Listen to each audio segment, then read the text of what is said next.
Josephine enfrenta cargos. Necesitamos $120,000, dijo mi padre en mi puerta. Después de burlarse de mí durante la cena frente a todos, le dije, te burlaste de mí como si fuera basura. Ahora ve a mendigar a otro lugar. Y corté toda relación con ellos. Todo comenzó con uno de esos mensajes que te quedas mirando durante una eternidad antes de decidir si vale la pena responder. Una frase corta de mi madre. Por favor, únete a nosotros para cenar. Es importante. No respondí al mensaje. Luego vino la llamada telefónica. La primera vez dejé que sonara hasta que saltó el buzón de voz. La segunda vez contesté. Ella no suplicó, no directamente, pero su tono tenía esa suave presión que usaba cuando quería que aceptara algo que claramente yo no quería. Me dijo que todos asistirían, que querían una conversación, que había llegado el momento. Le dije, o sea que debería disculparme otra vez por algo que ni siquiera hice. No lo negó. Simplemente hizo una pausa, en silencio, y luego añadió, suavemente, no lo hagas por ellos, hazlo por mí. Probablemente esa fue la única razón por la que dije que sí. Hice la reservación yo mismo. Un espacio privado, 10 sillas, ambiente con velas, vista al agua, un menú tan elegante que probablemente el chef lloraría si alguien pidiera un condimento básico. Quería que se viera elegante, no por ellos, sino porque si iba a fingir que esto no era una actuación, necesitaba tomar las riendas. También sabía que no esperarían algo tan refinado. Asumían que elegiría algún lugar económico cerca de una autopista. Se irritarían al saber que organicé algo mejor que cualquier cosa que ellos hubieran hecho jamás. Llegaron con casi media hora de retraso. Josephine entró como si estuviera asistiendo a un estreno, con el abrigo sobre los hombros. Mantuvo sus gafas de sol puestas bajo techo. Mi padre llevaba un blazer como si pensara que eso lo hacía importante. Mi madre lo seguía, sonriendo demasiado,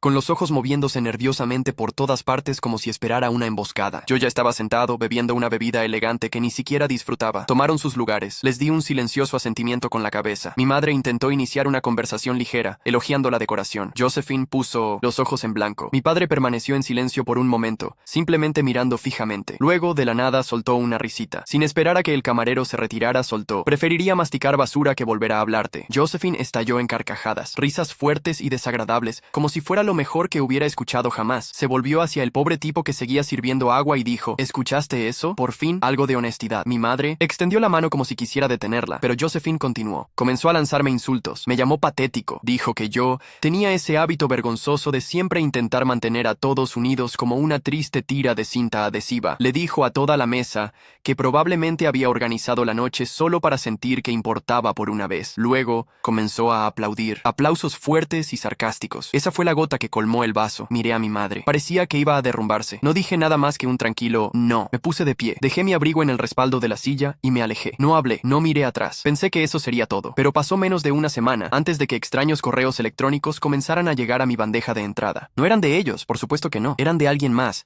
Un nombre que no conocía. Incluían archivos, extractos bancarios, capturas de pantalla, cosas que claramente nunca debí tener. Al principio asumí que era spam. Luego noté el nombre de una empresa en la parte superior de uno de los PDF, la compañía de Josephine. En ese momento no me di cuenta, pero algo terrible estaba a punto de caer sobre ella. Y a pesar de todo lo que habían dicho, vendrían arrastrándose. Y cuando lo hicieran, me aseguraría de que se arrepintieran de haberse burlado de mí en aquella mesa. El primer correo electrónico llegó un jueves por la noche. Asunto: querrás leer esto. No había mensaje dentro, solo un archivo adjunto. Y un nombre de remitente que claramente era falso. Una combinación aleatoria de letras y números. Pensé que era una estafa. Presioné eliminar y me fui a dormir. 48 horas después, apareció un nuevo mensaje del mismo remitente. Este incluía 3 archivos nuevos, todavía sin explicación, solo documentos adjuntos, algunas hojas de cálculo, PDFs y una imagen que parecía un registro de chat de una plataforma de trabajo. Había menciones de reembolsos y de alguien llamado Paul que supuestamente necesitaba ser silenciado. No abrí nada, pero luego apareció un tercer mensaje y esta vez la línea de asunto tenía un nombre que no podía ignorar. Soma Tech District. Material confidencial. Atención inmediata. Ese era el lugar de trabajo de Josephine. Hice clic por puro instinto. No había malware, ni pantallas bloqueadas, solo documento tras documento. Docenas de archivos, informes presupuestarios,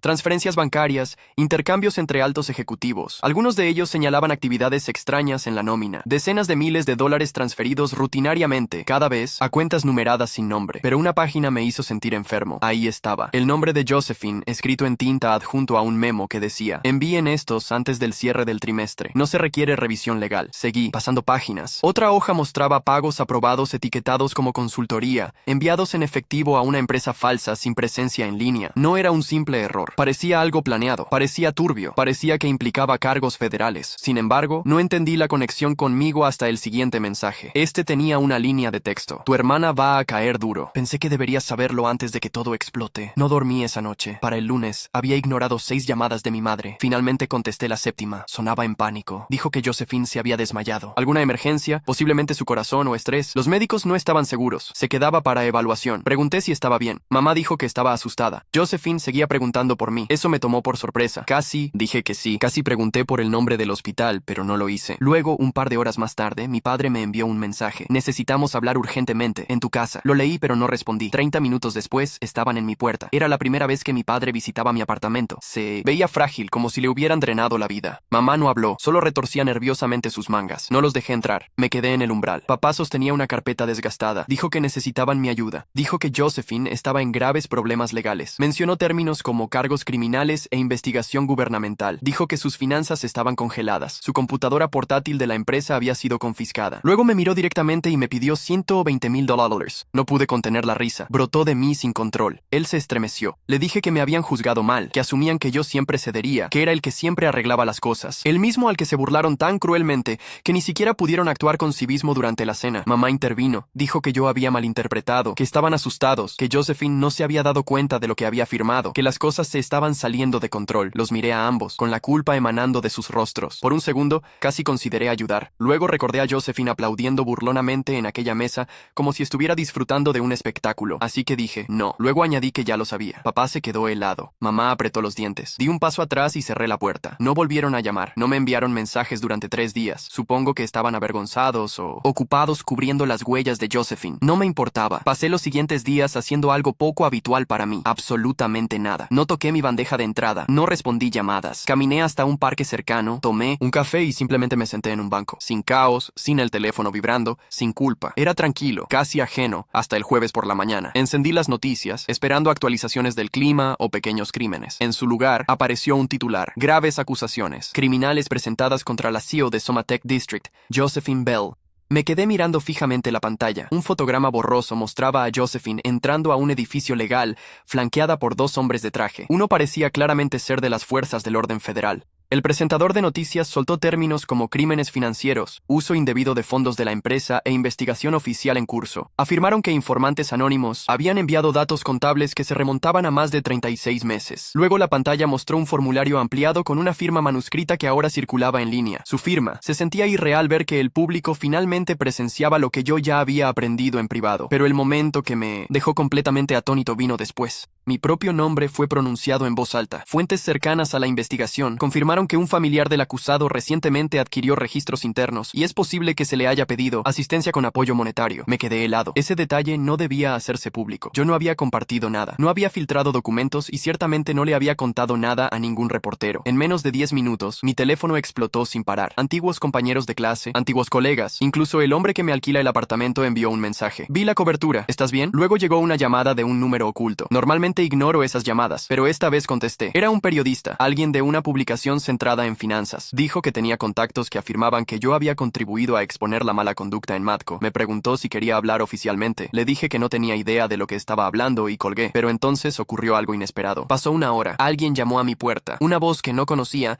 dijo que su nombre era Larry y que era la persona que había enviado los correos electrónicos anteriores. Afirmó que no necesitaba nada, que solo quería aclarar la situación antes de que las cosas empeoraran. Aunque dudé, lo dejé entrar. Parecía joven, tal vez 27 años. Llevaba zapatillas gastadas, un suéter y tenía profundas ojeras como si no hubiera descansado en días. Se sentó en el borde de mi sofá, visiblemente incómodo, aunque no amenazante. Explicó que solía trabajar en Matco en un puesto financiero intermedio, pero había sido despedido sin motivo después de que comenzó a indagar demasiado. No había descubierto el fraude por casualidad. Tenía pruebas sólidas, unidades guardadas, clips de audio, una conversación completa. En un intercambio, Josephine escribió a alguien: "Arregla esto en silencio o todos caemos juntos". Ya había entregado materiales a investigadores federales. Un caso se estaba armando, pero luego me dijo algo que me revolvió el estómago. «Tu nombre fue mencionado», dijo. Parpadeé. «¿Qué quieres decir?», asintió. Habían descubierto un borrador de un mensaje no enviado en el que Josephine intentaba procesar transferencias de dinero usando mi identidad. Nunca lo envió, pero existía, aparentemente para propósitos de respaldo. Así que, no solo me habían humillado, no solo habían pedido mis ahorros después de que las cosas salieron mal, sino que Josephine, mi propia sangre, había preparado un plan de respaldo que me incriminaba si las cosas salían mal. Me hundí en shock. Larry dijo que pensó que debía advertirme antes de que comenzara la acción legal. Dijo que ya se estaban emitiendo citaciones, que debería considerar conseguir un representante legal. Cuando se fue, no tuve mucho que decir, solo le agradecí y cerré la puerta. Inmediatamente me senté frente a mi computadora, abrí cada documento, cada mensaje que me había enviado previamente. Reenvié todo el lote a una persona, un abogado con el que no había hablado en años, porque había pasado de ser alguien que escapaba de una familia manipuladora a ser alguien posicionado como chivo expiatorio. Esa noche no descansé, no por miedo, sino por furia. Mi mente reproducía esa cena familiar en bucle. Josephine aplaudiendo sarcásticamente, papá tratándome como si no fuera real, y ahora ella iba a echarme la culpa a mí. Reuní todo y lo envié a Bruce. Él había sido mi compañero de la Facultad de Derecho. Apenas habíamos mantenido contacto. Él perseguía litigios de alto riesgo en una alta torre de cristal en el centro. Yo tomé un camino más tranquilo, pero una vez me dijo, si alguna vez realmente necesitas ayuda, aunque sea solo una vez, estaré ahí. Decidí cobrar esa promesa. Me devolvió la llamada en menos de 15 minutos. No indagó en los antecedentes. Simplemente dijo, querrás adelantarte a esto. Ven mañana. Al día siguiente, cuando entré en su lugar de trabajo, ya tenía una pila de papeles etiquetados con mis datos, 2 bebidas calientes esperando y un tablero cubierto con fechas e incidentes parcialmente dibujados. Ahí fue cuando algo me golpeó, algo que probablemente debería haberme alarmado más. Él entendía todo y peor aún, pensaba que era serio. Le expliqué todo. Los borradores de mensajes guardados, el hombre llamado Larry, la visita inesperada de mis padres pidiendo ayuda financiera, el intento de Josephine de redirigir sutilmente la culpa hacia mí. Ni siquiera pestañeó. Aparentemente había manejado cosas peores. Luego me preguntó algo que no esperaba. ¿Estás tratando de defenderte o de destruirlos? Hice una pausa. Le dije que no quería que nadie saliera lastimado. A pesar de todo, no tenía deseo de arruinar a mi familia. Todo lo que quería era evitar cargar con la culpa de algo que nunca hice. Solo necesitaba que estuvieran fuera de mi órbita, desconectados de cualquier cosa que llevara mi nombre. Me miró y respondió con calma. Entonces lograremos ambas cosas. Bruce redactó un mensaje, frío como el hielo, preciso y completamente profesional. Fue enviado a los abogados que trabajaban en nombre de Josephine, quienes descubrimos que ya se habían estado poniendo en contacto con antiguos empleados, posiblemente en un esfuerzo por manejar la situación en silencio. La carta dejaba claro un punto. Si mi identidad aparecía en cualquier lugar en declaraciones de prensa, materiales judiciales o defensas legales, inmediatamente presentaríamos cargos por difamación, interferencia y restitución. Y Bruce hablaba completamente en serio. Ese mismo día, había entregado la nota directamente al abogado principal de su firma. Para la mañana siguiente, sus representantes estaban al teléfono. Sonaban inquietos. Negaron todo. Afirmaron que solo era confusión. Insistieron en que nunca hubo intención de nombrarme. Expresaron un profundo pesar por cualquier malestar que hubiera causado. Bruce respondió secamente. Asegúrense de que su cliente entienda completamente eso. Luego añadió con una sonrisa burlona. Porque si no lo hace, todo se hará público. Todo. Retrocedieron al instante. Pero eso no fue el final. Varios días después, llegó un nuevo mensaje. No era de un periodista, ni de mi madre, ni de nadie que esperara. Era de Josephine. Solo una frase. Por favor, reúnete conmigo. Solo una vez. No necesitas hablar, solo escuchar. Y honestamente, por un breve momento, casi respondí. Luego Bruce llamó, y lo que me dijo dio un vuelco a todo. No había tocado la nota de Josephine. Permaneció sin leer como sobras estropeadas dejadas en un mostrador. Seguí esperando más. Otro mensaje, una llamada, quizás incluso amenazas. Pero nada llegó. Solo ese único mensaje. Probablemente asumió que mi silencio significaba que lo estaba considerando. Tal vez lo estaba. Entonces Bruce llamó. No perdió el aliento. Necesitas saber algo, dijo. Una de sus fuentes confiables, alguien que le debía un favor, se enteró de una moción judicial sellada que sus representantes legales estaban impulsando. Aún no se había hecho pública,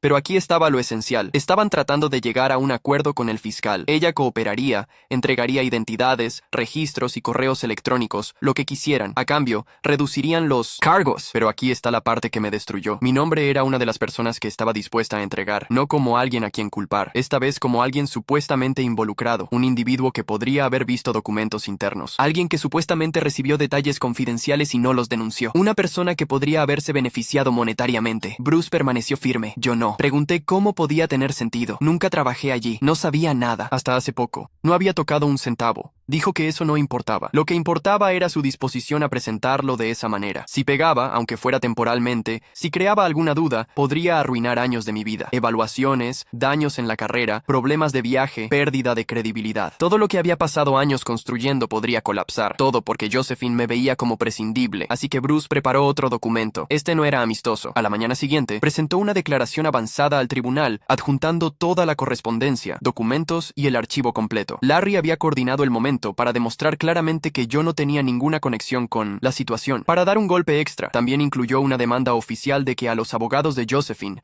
se les prohibiera hacer referencia a mi identidad en cualquier documento de juicio o audiencia. Si lo hacían, responderíamos inmediatamente con una demanda por acusación falsa. Entonces Bruce se reclinó en su asiento y dijo, si lo llevan más lejos, filtraremos todo. Aparentemente, la amenaza funcionó porque en 2 horas, uno de los socios del bufete de abogados de Josephine estaba al teléfono. Insistieron en que Josephine nunca nunca había planeado nombrarme. Dijeron que estaban revisando el lenguaje. Afirmaron que la moción anterior había sido malinterpretada. Bruce les dijo que lo confirmaran oficialmente. En papel, cumplieron, pero la situación no había terminado. Más tarde esa noche recibí un nuevo correo electrónico, no de Josephine, venía de Larry. Su mensaje decía, hay más, algo que no compartí antes. No estaba seguro de que estuvieras listo, pero creo que ahora necesitas verlo. Adjunto había una grabación de video, calidad borrosa, imágenes inestables como si hubiera sido filmado con un teléfono apoyado en un escritorio. En la pantalla estaban Josephine y mi padre. Estaban sentados en lo que parecía el estudio de su casa. Josephine parecía estar sollozando, o al menos fingiendo hacerlo. Seguía hablando de cómo las cosas estaban fuera de control,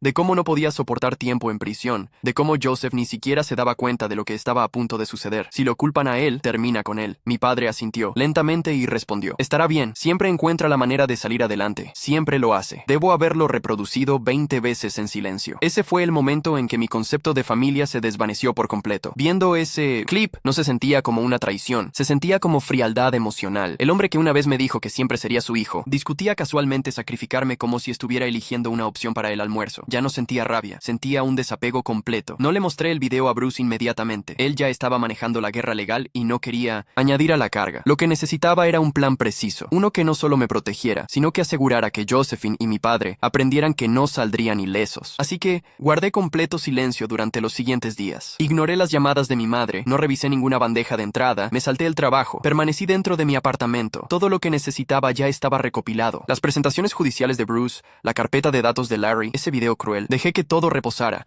revisando cada ángulo, mapeando cada consecuencia. Luego di un paso que nunca verían venir. Organicé una aparición pública en la prensa. Sí, puede sonar teatral, pero déjenme explicar. Coordiné todo en menos de 2 días. Me puse en contacto con un periodista de investigación que había conocido años antes. No un presentador de cadena llamativo, sino un escritor respetado conocido por indagar en la corrupción privada y el engaño familiar. Era tranquilo, cuidadoso y entendía perfectamente lo que yo tenía. No presionó para obtener detalles. Simplemente dijo, trae el material a mi oficina. Cuando llegué, ya tenía equipo de cámara listo. Le entregué todo, los correos electrónicos guardados, el conjunto completo de documentos, las imágenes grabadas, y di un relato completo y objetivo de los últimos meses. El fraude, el silencio, la traición. Me mantuve sereno, preciso. No buscaba lástima, no buscaba conflicto. Solo quería que la verdad quedara expuesta. Le dije que informara sobre todo. Entonces me hizo una pregunta que no había esperado. ¿Por qué ahora? ¿Por qué hablar, Joseph? Lo miré y respondí, para proteger mi nombre y para asegurarme de que nunca puedan hacer esto de nuevo. No soy yo quien fue destruido. Soy el que intentaron borrar y no voy a desaparecer. Al día siguiente, no fue solo un pequeño titular. Explotó en todas partes. Esto no fue tratado como una controversia local. Se convirtió en noticia de primera plana. Se publicaron historias a gran velocidad. La cobertura fue mucho más allá del escándalo de la empresa de Josephine. También expusieron la podredumbre en la familia. Los informes detallaron cómo Josephine había intentado culparme por crímenes en los que no tuve parte. Revelaron cómo mi padre lo había permitido a sabiendas, fingiendo ser un patriarca honorable mientras se preparaba para dejar que yo recibiera el golpe. La reacción fue inmediata. La primera llamada vino del equipo legal de Josephine canalizada a través de Bruce. Naturalmente, querían un acuerdo. Admitieron que la prueba contra ella era innegable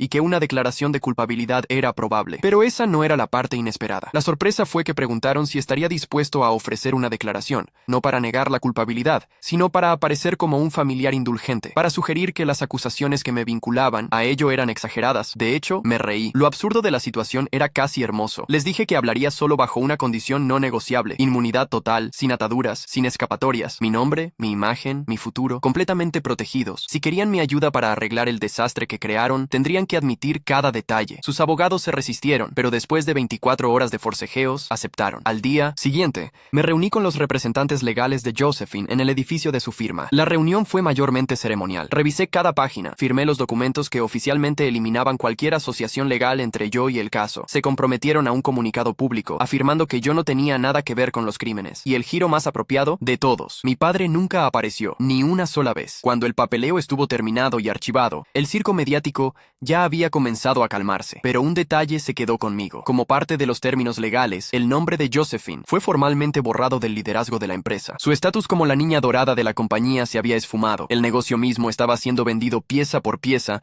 para manejar las crecientes deudas y demandas legales. Sus llamados amigos ya se habían alejado, persiguiendo su próxima oportunidad. Ese momento marcó el colapso de todo lo que habían construido. Pero para mí, ese fue el comienzo de la verdadera libertad. No más deudas, no más propaganda en mi contra, no más daños que reparar. Y la prensa perdieron el interés rápidamente. Tan pronto como los clics se secaron, desaparecieron. 2 semanas después, un último mensaje de texto apareció de mi madre: Josephine ha terminado. Lo siento, Joseph. Desearía que pudiéramos retractarnos. No dije nada porque fue entonces cuando algo finalmente se asentó en mi mente. No todas las familias merecen redención, y no toda la justicia ocurre frente a un juez. A veces la verdadera victoria viene de reclamar tu narrativa y elegir cómo termina. Sin embargo, la historia no terminó ahí. Durante las semanas siguientes, mi teléfono permaneció en silencio. Ninguna llamada de mi padre, ningún mensaje de Josephine, solo algunos intentos ocasionales de mi madre, cada uno más desesperado que el anterior. Al principio era liberador. La ausencia de su constante manipulación, de su necesidad de controlar cada aspecto de mi existencia, se sentía como si finalmente pudiera respirar después de años bajo el agua. Pero con el tiempo, esa sensación comenzó a transformarse en algo más complejo. Una tarde, mientras revisaba mi correo, encontré un sobre sin remitente. Dentro había una fotografía de cuando éramos niños, Josephine y yo en la playa, sonriendo a la cámara, sin preocupaciones, sin traiciones, sin manipulación. La foto estaba doblada por la mitad, formando una grieta perfecta entre nosotros dos. No había nota ni explicación, pero el mensaje era claro. Algo que una vez había estado completo, ahora estaba irremediablemente dividido. Pasó un mes completo antes de que me atreviera a salir de mi rutina establecida. Me había limitado a ir del trabajo a casa, evitando cualquier lugar donde pudiera encontrarme con ellos. Era una existencia segura pero limitada. Decidí arriesgarme a visitar un café cercano a mi antiguo barrio. Necesitaba romper ese patrón de miedo, de sentirme como un prisionero en mi propia vida. Estaba sentado junto a la ventana cuando la vi pasar, mi madre, caminando sola, con la mirada perdida, mucho más delgada de lo que recordaba. Parecía haber envejecido una década en tan solo unos meses. Por un instante, nuestras miradas se cruzaron a través del cristal. Vi cómo se detenía, como si hubiera visto un fantasma.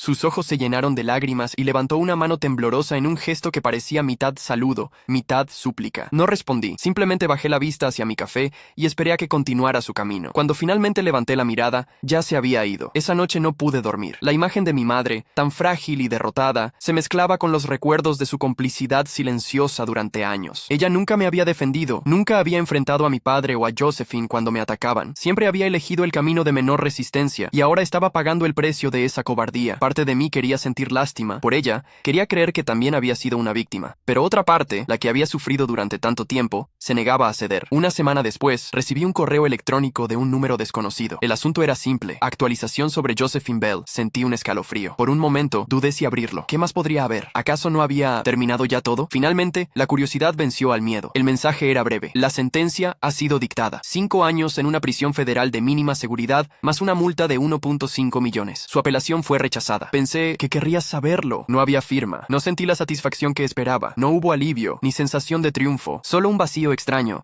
como si alguien hubiera extraído algo vital de mi interior. Josephine, la hermana que alguna vez admiré, que alguna vez me hizo reír hasta que me dolía el estómago, ahora era una criminal convicta. Debería haber sentido que se había hecho justicia, pero en lugar de eso, solo sentía una profunda tristeza por todo lo que habíamos perdido. El teléfono sonó, interrumpiendo mis pensamientos. Era Bruce. ¿Has visto las noticias?, preguntó sin preámbulos. Acabo de enterarme de la sentencia, respondí. No es solo eso, dijo, su voz inusualmente grave. Tu padre ha sufrido un infarto. Está en el hospital general. Mi primer instinto fue colgar, cortar la llamada como había cortado todo lo demás relacionado con mi familia. Pero algo me detuvo. ¿Es grave?, pregunté, odiándome un poco por preocuparme. Bastante. Los médicos no están seguros de si pasará la noche. Tras colgar, me quedé mirando por la ventana durante lo que parecieron horas. El sol se puso lentamente, tiñendo el cielo de tonos rojizos y púrpuras. Me pregunté si debería ir al hospital. ¿Qué le diría a un hombre que estaba dispuesto a sacrificarme para salvar a su hija favorita? ¿Qué palabras podrían posiblemente tener algún significado después de todo lo que había sucedido? No fui esa noche, ni a la siguiente, pero al tercer día algo cambió dentro de mí. No fue perdón, ni siquiera compasión. Fue la comprensión de que necesitaba verlo una última vez. No por él, sino por mí. Necesitaba mirar a los ojos al hombre que me había traicionado y mostrarle que, a pesar de todo, yo había sobrevivido, que su traición no me había destruido. El hospital olía a desinfectante y a miedo. Mientras caminaba por los pasillos blancos y estériles, sentí que cada paso me llevaba más profundo en un pasado que había intentado enterrar. La habitación 342 apareció frente a mí demasiado pronto. Tomé una respiración profunda y entré. Mi madre estaba sentada junto a la cama, sosteniendo la mano de mi padre. Se veía aún peor que la última vez que la había visto. Sus ojos, hundidos y rodeados de círculos oscuros, se abrieron con sorpresa al verme. Joseph, susurró, como si temiera que pudiera desvanecerme si hablaba demasiado fuerte. Mi padre yacía inmóvil, conectado a máquinas que pitaban y zumbaban, monitoreando los débiles signos de vida que aún quedaban en él. Parecía disminuido, reducido a una sombra del hombre hombre intimidante que siempre había sido. Su piel tenía un tono grisáceo y su respiración era superficial y trabajosa. ¿Puede oírme?, pregunté manteniendo la distancia. Los médicos dicen que sí, respondió mi madre secándose una lágrima. Dicen que hable con él. Me acerqué lentamente a la cama. Miré a ese hombre que durante toda mi vida había proyectado una imagen de fuerza inquebrantable, de autoridad incuestionable. Ahora parecía tan frágil, tan humano. Soy yo, papá, dije, sorprendido por la suavidad de mi propia voz. He venido a despedirme. Vi cómo sus párpados temblaban ligeramente. Tal vez me escuchaba, tal vez no. No importaba realmente. No he venido a perdonarte, continué. No he venido a buscar una reconciliación de último momento. He venido porque necesitaba que supieras que estoy bien, que a pesar de todo lo que hiciste, de cómo me traicionaste, de cómo permitiste que Josephine intentara usarme como su chivo expiatorio, estoy bien. Mi madre sollozaba silenciosamente en su silla, pero no me detuve. Durante años creí que había algo malo en mí, algo que hacía que fuera tan fácil para ustedes menospreciarme, burlarse de mí, tratarme como si fuera menos. Pero ahora veo la verdad. El problema nunca fue mío, siempre fue de ustedes. Sentí una extraña calma mientras hablaba, como si cada palabra que pronunciaba me liberara un poco más de las cadenas invisibles que me habían atado durante tanto tiempo. No soy perfecto, continué. Tengo mis defectos, como todos, pero nunca, ni una sola vez, habría sacrificado a alguno de ustedes para salvarme a mí mismo. Ese es el tipo de persona que soy, y ese es el tipo de persona que tú nunca fuiste. Los monitores seguían pitando, el único sonido en la habitación aparte de los sollozos ahogados de mi madre. Así que esto es todo. No volveré, no habrá más oportunidades, no habrá más puertas abiertas. Esta es nuestra despedida. Me incliné ligeramente, no para darle un beso, no para un último gesto de afecto, sino simplemente para asegurarme de que mis palabras llegaran a él, donde quiera que estuviera en los confines de su mente. Adiós, papá. Cuando me enderecé, vi que una lágrima solitaria rodaba por su mejilla. No supe interpretar su significado. ¿Arrepentimiento? ¿Tristeza? ¿O simplemente una respuesta física involuntaria? Nunca lo sabría, y decidí que ya no me importaba. Miré a mi madre, que parecía haberse encogido en su silla. Mamá, dije suavemente, también me despido de ti. No puedo seguir siendo parte de esto. No puedo seguir fingiendo que lo que pasó no importa. Por favor, susurró extendiendo una mano temblorosa hacia mí. No nos abandones. Eres todo lo que me queda. Sentí una punzada de dolor ante sus palabras, pero me mantuve firme. Lo siento, pero debiste pensar en eso antes. Cuando me humillaron en esa cena, cuando permitiste que Josephine intentara inculparme, tuviste muchas oportunidades para ponerte de mi lado, y nunca lo hiciste. Estaba asustada, dijo, su voz apenas audible. Siempre estuve asustada. Lo sé, respondí, y lo siento por ti, pero ya no puedo ser responsable de tu miedo. Ya no puedo ser la persona a la que acudes cuando todos los demás te han fallado. Tengo que vivir mi propia vida ahora. Salí de la habitación sin mirar atrás. Mientras caminaba por el pasillo, sentí como si dejara atrás no solo a mis padres, sino también una versión de mí mismo, la versión que siempre había esperado su aprobación, su amor, su reconocimiento. Esa parte de mí había muerto en aquella cena, y ahora finalmente la estaba enterrando. Mi padre falleció 3 días después. Me enteré por un mensaje de texto escueto de mi madre. Tu padre se ha ido. El funeral es el viernes. No respondí, y no asistí al funeral. Algunas puertas, una vez cerradas, deben permanecer así. Pasaron 6 meses. Mi vida adquirió una nueva rutina, una tranquilidad que nunca antes había experimentado. Sin el constante drenaje emocional de mi familia, descubrí partes de mí mismo que habían permanecido dormidas durante demasiado tiempo. Comencé a escribir, algo que siempre había querido hacer, pero nunca había encontrado el valor para intentar. Me uní a un grupo de senderismo, hice nuevos amigos que no sabían nada de mi pasado, que me aceptaban tal como era. Una tarde, mientras regresaba a casa después de una caminata, vi un sobre en el suelo frente a mi puerta. No tenía remitente, solo mi nombre escrito en una letra que reconocí al instante: Josephine. Lo recogí con cautela, como si pudiera quemarme los dedos. Dentro había una carta escrita a mano y una fotografía. La foto era de nosotros dos, Josephine y yo, pescando en el lago detrás de la casa de nuestros abuelos. Yo tendría unos 10 años, ella 14. Estábamos sonriendo, genuinamente felices, sin ninguna señal de la amargura y el resentimiento que más tarde contaminaría nuestra relación. La carta era breve. Joseph, no espero tu perdón, no lo merezco. Solo quería que supieras que entiendo lo que hice. Entiendo cómo te traicioné. La prisión te da mucho tiempo para pensar, para enfrentar las verdades que has estado evitando. Siempre fui la favorita de papá, lo supe desde que éramos niños, y en lugar de reconocer lo injusto que era, lo usé en tu contra. Te convertí en mi chivo expiatorio, en mi plan de respaldo, porque sabía que podía hacerlo, porque sabía que papá me apoyaría. Ahora he perdido todo, mi libertad, mi carrera, mi reputación, pero lo que más lamento haber perdido es a ti, mi hermano, la persona que, a pesar de todo lo que le hice, nunca dejó de intentar mantener unida a nuestra familia. No te pido que me respondas, no te pido una visita, solo quería que supieras que lo siento, realmente lo siento. Josephine. Dejé caer la carta sobre la mesa y me senté, sintiendo un torbellino de emociones contradictorias. Parte de mí quería romper la carta en 1000 pedazos, borrar cualquier evidencia de su existencia. Otra parte se preguntaba si, después de todo, había una mínima posibilidad de redención. No respondí ese día, ni al siguiente. Guardé la carta en un cajón y seguí con mi vida. Pero su existencia era como una pequeña piedra en mi zapato, imposible de ignorar completamente. 3 semanas después, tomé una decisión. No fue fácil, no fue clara, fue complicada y confusa, como la vida misma. Le escribí a Josephine una carta corta. Recibí tu carta. No puedo perdonarte. No, todavía. Quizás nunca pueda. Pero acepto tus disculpas por lo que son. Nuestros caminos se han separado de manera irreversible. Lo que hiciste, lo que permitiste que papá hiciera, ha creado un abismo entre nosotros que no sé si alguna vez podrá ser cruzado. Sin embargo, no te odio. Ya no. El odio requiere demasiada energía y he decidido usar esa energía para reconstruir mi vida, para encontrar paz. Espero que encuentres tu propio camino hacia la paz. Joseph. Envié la carta al día siguiente. No esperaba respuesta y no la recibí, pero el simple acto de escribir esas palabras me hizo sentir como si hubiera dejado caer un peso que había estado cargando durante demasiado tiempo. La vida continuó. Las estaciones cambiaron. Mi carrera prosperó.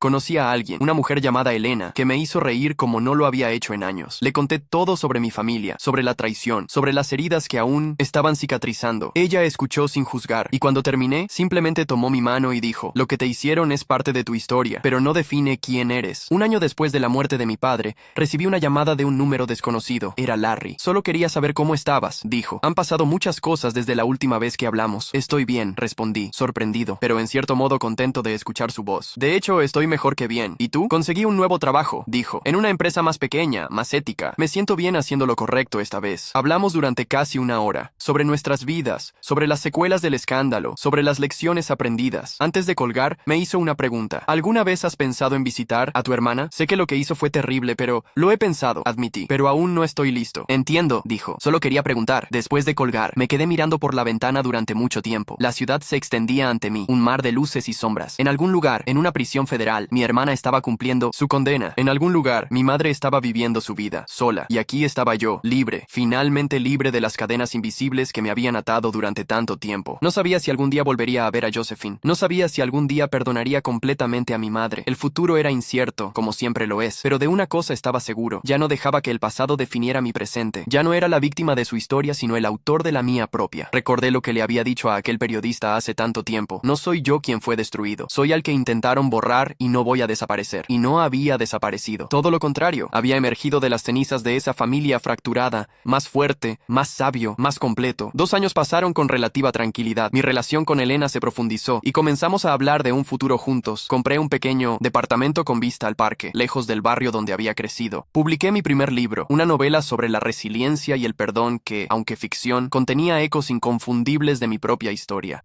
La vida había adquirido un ritmo predecible, reconfortante, y entonces, un día ordinario de abril, sonó el timbre de mi puerta. Al abrir me encontré cara a cara con mi madre. Se veía diferente. El cabello, antes teñido de un castaño artificial, ahora era completamente gris. Había perdido peso, y las arrugas alrededor de sus ojos se habían profundizado. Pero había algo más, algo en su postura, en la forma en que me miraba directamente a los ojos en lugar de desviar la mirada. Joseph, dijo simplemente. ¿Puedo pasar?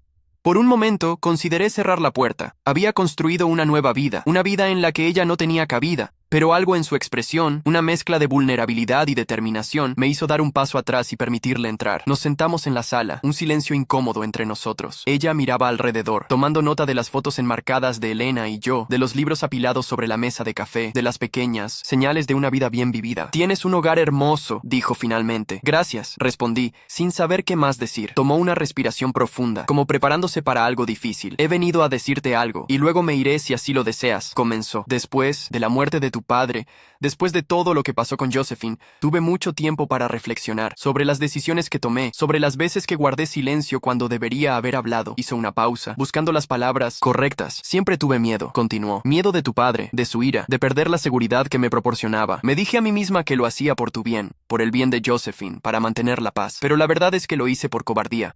Sus ojos se llenaron de lágrimas, pero no miró hacia otro lado. Lo que te hicimos fue imperdonable. La forma en que permitimos que Josephine te tratara, la forma en que tu padre y yo te fallamos como padres. No hay excusa. Sentí un nudo en la garganta, pero me mantuve en silencio, dejándola hablar. No estoy aquí para pedirte que me perdones. No estoy aquí para intentar volver a tu vida. Solo quería que supieras que lo entiendo ahora. Entiendo el daño que causamos, y lo siento. Desde lo más profundo de mi corazón, lo siento. Se secó una lágrima con la manga de su abrigo. He estado en terapia. Continuó con una pequeña sonrisa triste. A mis 65 años, finalmente aprendiendo a enfrentar mis miedos, a tomar responsabilidad por mis acciones. Es un proceso doloroso, pero necesario. No sabía qué decir. Había imaginado este momento muchas veces, imaginado las palabras duras que le diría, el resentimiento que expresaría, pero sentado frente a esta mujer cambiada, esas palabras parecían inadecuadas, fuera de lugar. Vi tu libro, dijo, cambiando ligeramente de tema. Lo compré el día que salió. Lo he leído 3 veces. Eso me sorprendió. Ni siquiera sabía que estaba al tanto de mi carrera como escritor. Es hermoso, Joseph. La forma en que escribe sobre el perdón, sobre encontrar la fuerza para seguir adelante después de la traición, me hizo llorar. Se levantó lentamente, tomando su bolso. Eso es todo lo que vine a decir. No te robaré más tiempo. Se dirigió hacia la puerta. Pero antes de llegar, hablé. ¿Quieres una taza de té? Se detuvo, girándose lentamente con una expresión de sorpresa. Me encantaría, respondió, con un temblor en su voz. Mientras preparaba el té en la cocina, pensé en los extraños giros que da la vida. Cómo las personas que nos lastiman más profundamente también pueden ser las que nos enseñan nuestras lecciones más valiosas. Cómo el dolor puede transformarse en sabiduría si permitimos que suceda. No sabía qué vendría después, si este encuentro sería el comienzo de una reconciliación o simplemente un cierre necesario. No sabía si algún día volvería a ver a Josephine, si las heridas de nuestra familia alguna vez sanarían completamente, pero mientras llevaba las tazas humeantes a la sala, donde mi madre esperaba con una mezcla de esperanza y aprehensión, en sus ojos comprendí que algunos finales son también comienzos, y que a veces el acto más valiente no es cortar todos los lazos, sino estar dispuesto a crear otros nuevos, más saludables, más honestos. ¿Azúcar?, pregunté. Sí, por favor, respondió con una pequeña sonrisa. 2 cucharadas, como siempre. Y en ese simple intercambio, en ese pequeño recuerdo compartido, sentí algo que no esperaba sentir, la posibilidad de un nuevo capítulo, uno que yo elegiría escribir, con mis propios términos. Mientras sorbíamos nuestro té en un silencio, que ya no era tan incómodo, pensé en la última línea de mi libro. No todas las familias merecen redención, y no toda la justicia ocurre frente a un juez. A veces la verdadera victoria viene de reclamar tu narrativa y elegir cómo termina. Y tal vez, solo tal vez, había más de una forma de reclamar esa narrativa. Tal vez, había más de una forma de elegir un final, o quizás de elegir un nuevo comienzo.